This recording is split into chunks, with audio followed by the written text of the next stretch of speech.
حضرت فاروق اعظم مدینہ منورہ میں موجود تھے کہ ذی قعدہ کے مہینے میں ان کو ایرانیوں کی عظیم الشان تیاریوں اور اجتماعات کی خبر معلوم ہوئی۔ آپ نے اسی وقت ایک حکم تو مثنہ بن حارثہ کے نام بھیجا کہ ربی اور مضر کے قبائل کو جو عراق اور مدینہ کے درمیان نصف راستے سے اس طرف آباد ہیں، خود اپنے پاس طلب کرو اور اپنی جمعیت کو اس طرح طاقتور بناؤ اور مخدوش علاقے کو خالی کر کے سرحد عرب کی طرف سمٹاؤ۔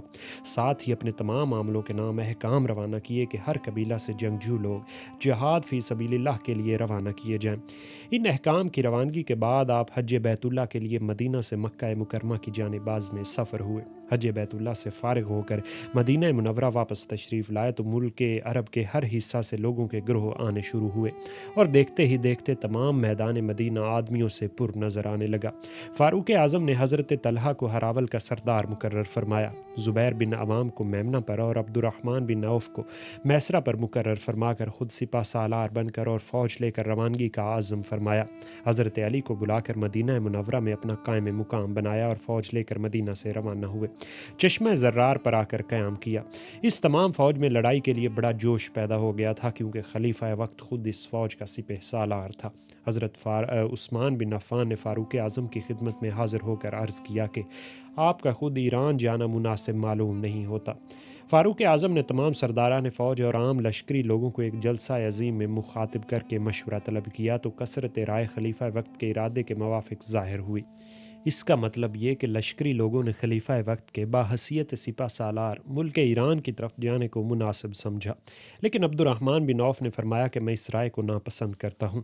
خلیفہ وقت کا خود مدینہ سے تشریف لے جانا خطرے سے خالی نہیں، کیونکہ اگر کسی سردار کو میدان جنگ میں ہزیمت حاصل ہو تو خلیفہ وقت بآسانی اس کا تدارک کر سکتے ہیں، لیکن اللہ نہ کرے کہ خود خلیفہ وقت کو میدان جنگ میں کوئی چشم زخم پہنچے تو پھر مسلمانوں کے کام کا سنبھلنا دشوار ہو جائے گا۔ یہ سن کر مدینہ منورہ سے حضرت علی کو بھی بلوایا گیا اور تمام اکابر صحابہ سے اس کے متعلق مشورہ کیا گیا۔ حضرت علی اور تمام جلیل القدر صحابہ نے حضرت عبد الرحمن بن عوف کی رائے کو پسند کیا۔ فاروق اعظم نے دوبارہ لشکری لوگوں کو مخاطب کر کے فرمایا کہ میں تمہارے ساتھ خود عراق کی جانب جانے کو تیار تھا، لیکن صحابہ اکرام کے تمام صاحب الرائے حضرات میرے جانے کو ناپسند کرتے ہیں، لہٰذا میں مجبور ہوں اور کوئی دوسرا شخص تمہارا سپہ سالار بن کر تمہارے ساتھ جائے گا۔ اب صحابہ اکرام کی مجلس میں یہ مسئلہ پیش کیا گیا کہ کس کو سپہ سالار عراق بنا کر روانہ کیا جائے۔ حضرت علی نے انکار فرما دیا۔ ابو عبیدہ اور خالد ملک شام میں مصروف پیکار تھے۔ اسی غور و فکر کی حالت میں حضرت عبد الرحمن بن عوف نے فرمایا کہ میں ایک شخص کا نام لیتا ہوں کہ اس سے بہتر کوئی دوسرا شخص نہیں بتایا جا سکتا۔ یہ کہہ کر آپ نے حضرت سعد بن ابی وقاص کا نام لیا۔ سب نے ان کی تائید کی اور حضرت عمر فاروق نے بھی پسند فرمایا۔ سعد بن ابی وقاص حضرت کے ماموں اور بڑے عالی مرتبہ صحابی تھے۔ ان دنوں حضرت سعد قبیلہ حوازن کے صدقات کی وصولی پر مامور تھے۔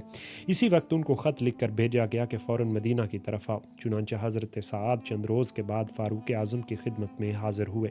اس دوران لشکر مقام زرار میں مقیم رہا۔ فاروق اعظم نے حضرت سعد بن ابی وقاص کو مناسب ہدایات کی اور ہر ایک چھوٹے بڑے واقعے سے اطلاع دیتے رہنے کی تاکید کر کے اور سپہ سالار افواج بنا کر روانہ کیا۔ سعد بن ابی وقاص 4000 کا لشکر لے کر روانہ ہوئے اور 18 منزلیں طے کر کے مقام ثعلبہ میں پہنچ کر مقیم ہوئے۔ سعد کی روانگی کے بعد ہی فاروق اعظم نے 2000 یمانی اور 2000 نجدی بہادروں کا لشکر سعد کی کمک کے لیے روانہ فرمایا، جو سعد بن ابی وقاص سے آ ملے۔ مثنہ بن حارثہ موضع ذی وقار میں حضرت سعد بن ابی وقاص کی آمد کے منتظر 8000 آدمیوں کا لشکر لیے ہوئے پڑے تھے کہ حضرت سعد کے ساتھ مل کر فرات کی جانب بڑھیں۔ حضرت مثنہ بن حارثہ واقعہ جسر میں زخمی ہو گئے تھے اور ان کو زخموں کی حالت روز بروز خراب ہوتی گئی۔ بالآخر جب کہ حضرت سعد بن ابی وقاص مقام ثعلبہ میں جا کر فروکش ہوئے تو وہیں خبر پہنچی کہ حضرت مثنہ بن حارثہ نے انتقال فرمایا۔ حضرت مثنہ بن حارثہ نے فوت ہوتے وقت اپنی جگہ حضرت بشیر بن حسامہ کو اپنی فوج کا سردار تجویز فرما دیا تھا۔ اس وقت 8000 فوج حضرت مثنہ کے پاس موجود تھی۔ فاروق اعظم نے حضرت سعد بن ابی وقاص کے لیے راستے اور راستے کی منازل بھی خود مقرر فرما دی تھیں اور روزانہ ہدایات بھیجتے رہتے تھے اور لشکر اسلام کی خبریں منگواتے رہتے تھے۔ جب حضرت سعد بن ابی وقاص مقام ثعلبہ سے مقام سیراف کی جانب روانہ ہوئے تو راستے میں قبیلہ بنی اسد کے 3000 جوان جو فاروق اعظم کے حکم نامہ کے موافق منتظر تھے سعد کی فوج میں شامل ہو گئے۔ مقام سیراف میں پہنچے تو یہاں اشس بن قیس حکم فاروقی کے موافق اپنے قبیلے کے 2000 سوار غازیان کو لے کر حاضر اور لشکر سعد میں شامل ہوئے۔ اسی جگہ حضرت مثنیٰ کے بھائی یعنی معانہ بن حارثہ شیبانی سعد کی خدمت میں حاضر ہوئے اور وہ تمام ضروری ہدایات جو حضرت مثنیٰ نے فوت ہوتے وقت فوج اور دشمن کی جنگ کے متعلق بیان فرمائی تھیں بیان کی۔ اسی جگہ وہ 8,000 کا لشکر بھی جو حضرت مثنیٰ کے پاس تھا لشکر سعد میں آ کر شامل ہو گیا۔ حضرت سعد بن ابی وقاص نے اس جگہ لشکر اسلام کا جائزہ لیا تو 20 اور 30,000 کے درمیان تعداد تھی، جن میں 300 صحابہ ایسے تھے جو بیت رضوان میں موجود تھے اور 70 صحابہ ایسے تھے جو غزوہ بدر میں شریک تھے۔ حضرت سعد بن ابی وقاص ابھی مقام سیراف ہی میں مقیم تھے۔ حضرت فاروق اعظم کا فرمان ان کے نام پہنچا کہ قادسیہ کی جانب بڑھو اور قادسیہ میں پہنچ کر اپنے مورچے ایسے مقام پر قائم کرو کہ تمہارے آگے فارس کی زمین ہو اور تمہارے پیچھے عرب کے پہاڑ ہوں۔ اگر اللہ تعالیٰ تم کو فتح نصیب کرے تو جس قدر چاہو بڑھتے چلے جاؤ، لیکن اللہ نہ کرے کہ معاملہ برعکس ہو تو پہاڑ پر آ کر ٹھہرو اور پھر خوب چوکس ہو کر حملہ کرو۔ حضرت سعد نے اس حکم کے موافق مقام سیراف سے کوچ کیا۔ سعد بن ابی وقاص نے زبیر بن عبداللہ بن قتادہ کو مقدمۃ الجہش کا، عبداللہ بن المعتصم کو میمنہ کا اور شرجیل بن الصمت کندی کو میسرہ کا، عاصم بن عامر تمیمی کو ساکا کا سردار مقرر کیا۔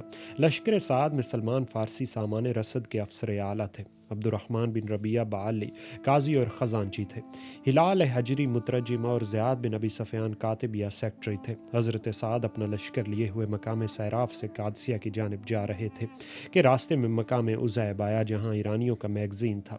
اس پر قبضہ کرتے ہوئے قادسیہ پہنچے۔ قادسیہ پہنچ کر لشکر فارس کے انتظار میں قریباً 2 ماہ انتظار کرنا پڑا۔ اس زمانہ میں لشکر اسلام کو جب سامان رسد کی ضرورت ہوتی تو ایرانی علاقوں پر مختلف دستے چھاپے مارتے اور ضروری سامان مہیا کرتے۔ دارالسلطنت ایران میں پہم خبریں پہنچنی شروع ہوئیں کہ قادسیہ میں عربی لشکر کا قیام ہے اور فرات وغیرہ کا درمیانی علاقہ عربوں نے لوٹ کر ویران کر دیا ہے۔ قادسیہ کے متصلہ علاقوں کے لوگ دربار میں شاکی بن کر پہنچنے شروع ہوئے کہ جلد کچھ تدارک کیا جائے، ورنہ ہم سب مجبوراً عربوں کی فرما برداری اختیار کر لیں گے۔ دربار ایران میں رستم بہت عقل مند اور تجربہ کار شخص تھا۔ اس کی رائے آخر یہی رہی کہ عربوں کو ان کے حال پر چھوڑ دیا جائے اور جہاں تک ممکن ہو جنگ و پیکار کے مواقع کو ٹال دیا جائے۔ لیکن یزدجرد شہنشاہ ایران نے ان خبروں کو سن کر رستم اپنے وزیر جنگ کو طلب کیا اور حکم دیا کہ خود لشکر عظیم لے کر قادسیہ کی طرف روانہ ہو اور عربوں کے روز بروز کے جھگڑے کو پورے طور پر ختم کر دو۔ رستم چاہتا تھا کہ یکے بعد دیگرے دوسرے سرداروں کو روانہ کرے اور مسلسل طور پر لڑائی کے سلسلے کو جاری رکھے، لیکن یزدجرد کے اصرار پر مجبوراً رستم کو مدائن سے روانہ ہونا پڑا۔ رستم نے مدائن سے روانہ ہو کر مقام صابات میں قیام کیا اور ملک کے ہر حصہ سے افواج آ کر اس کے گرد جمع ہونی شروع ہوئیں، یہاں تک کہ 1.5 لاکھ ایرانی لشکر صابات میں رستم کے گرد فراہم ہوئے، جو ہر طرح سامان حرب سے مسلح اور لڑائی کا جوش اور شوق میں ڈوبے ہوئے تھے۔ حضرت سعد بن ابی وقاص نے دربار خلافت میں ایرانیوں کی جنگی تیاریوں اور نقل و حمل کے حالات بھیجے۔